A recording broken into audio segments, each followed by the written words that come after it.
Hello guys, episode 5 with the team of Wonderkids only on Football Manager 2018. You will remember, or you should remember. If you don't, then that means you didn't watch the last episode, which...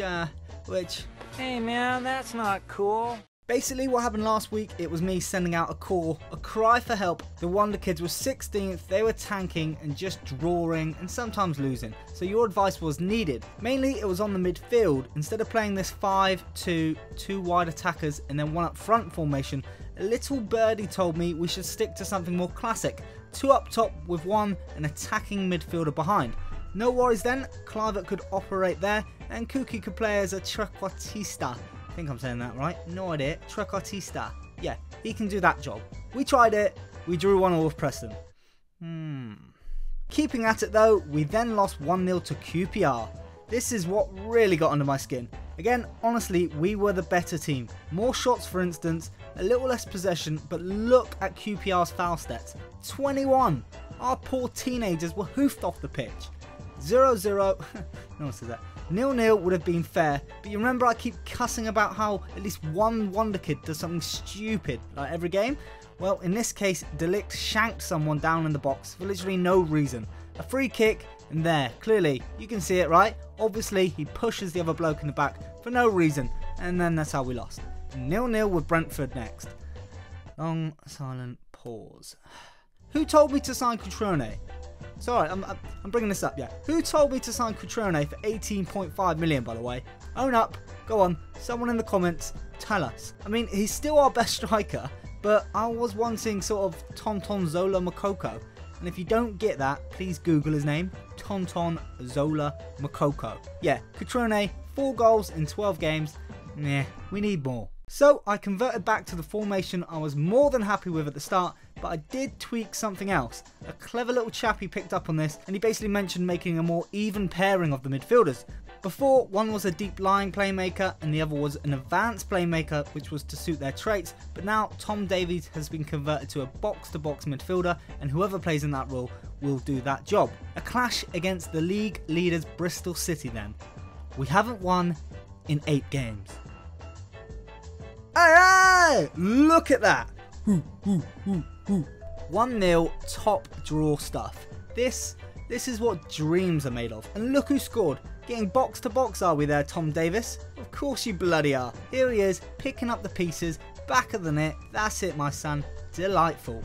In terms of the club, not a lot going on around HITC Stadium, but in the under-23s there is someone showing great potential, Claudio Gomez. He starts the game as a 16-year-old from PSG, the Wonderkid potential here. Wow. See what you can do to sign him. His stats are phenomenal and we may end up winging him into the first team very soon. On our shortlist, and if I am to mention a couple of players, here take a look at Kingsley Madu. The Nigerian plays in the Belgium top flight and has all the makings for a great wingback at 21 years old. 12 crossing, 12 dribbling, 15 passing, 11 tackling, 13 acceleration and 15 pace, 13 strength. You know, it's solid around the board for a player who's only valued at 700k with 3.1k wages. An absolute steal. Another defender our scouts seem to love, Kim Min Jae. He plays in the South Korean league, so you'd have to load that one up. Not sure that everyone actually does that, but he's only 20 years old and has a lot of depth in his stats. 3 caps for the senior team too, very cheap. Let's pump out some more games then. Take a look at this. Boom, 2-0 against Bolton. They were 22nd, but that's the first time Top Corner FC have won 2 games on the trot. The front 3, they're kind of clicking, you know. Cutrone and Clivert both scored. Cookie set one up. Happy days. Clivert's finish, by the way, it actually came second in the Goal of the Month competition. I mean, that's an award for the club, surely. That's our first trophy for the club. Let's say that. It was a team goal and a sublime finish, as you can see. He is on extra training for his finishing, by the way. It's only 9, so I take a lot of credit for that, right? But pressing ahead, in 3 days, there was a much more tricky looking tie against 2nd place Middlesbrough. The Wonderkids are huge 10 places below. Now, ladies and gentlemen, many gentlemen, I've looked at our stats. It's all boys that watch this. Anyway, this is the biggest result of our 3-month history. But still, it is the biggest result of our history. Middlesbrough 0, Top Corner FC 3.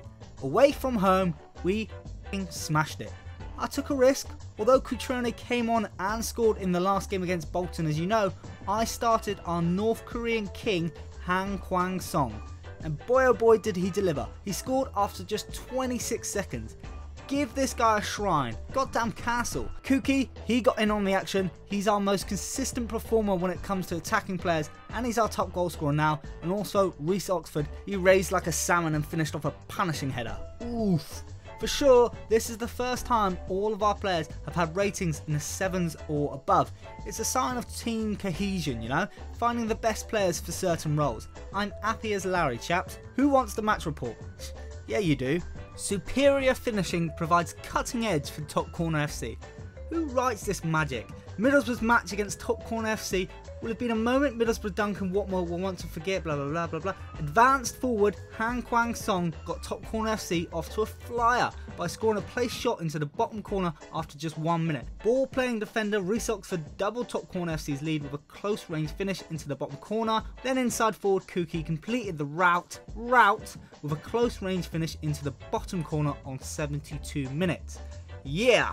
Top Corner FC have been disappointing in the Sky Championship so far this season and find themselves in 13th place. Yeah, we're finding our form. Top Corner FC have only won one of their last 5 away league games. Okay, so it's not perfect, I will admit. And that's where we're going to leave it for episode 5.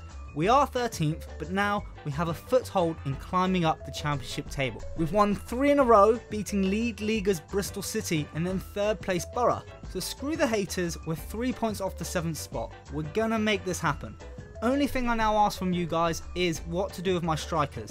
This is a report I've got on hand. He's only operating at a League 1 level right now, but he has the potential that could take him to a leading Premier League star. He's only scored 1 in the league and hasn't started that many. Do I keep him in the starting lineup and try and give him a run? Or, obviously, the other player in this toss-up is Cutrone.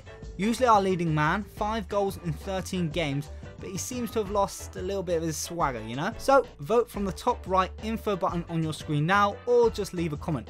Who is going to start the next games up front? Cutrone or Han Kwang-song?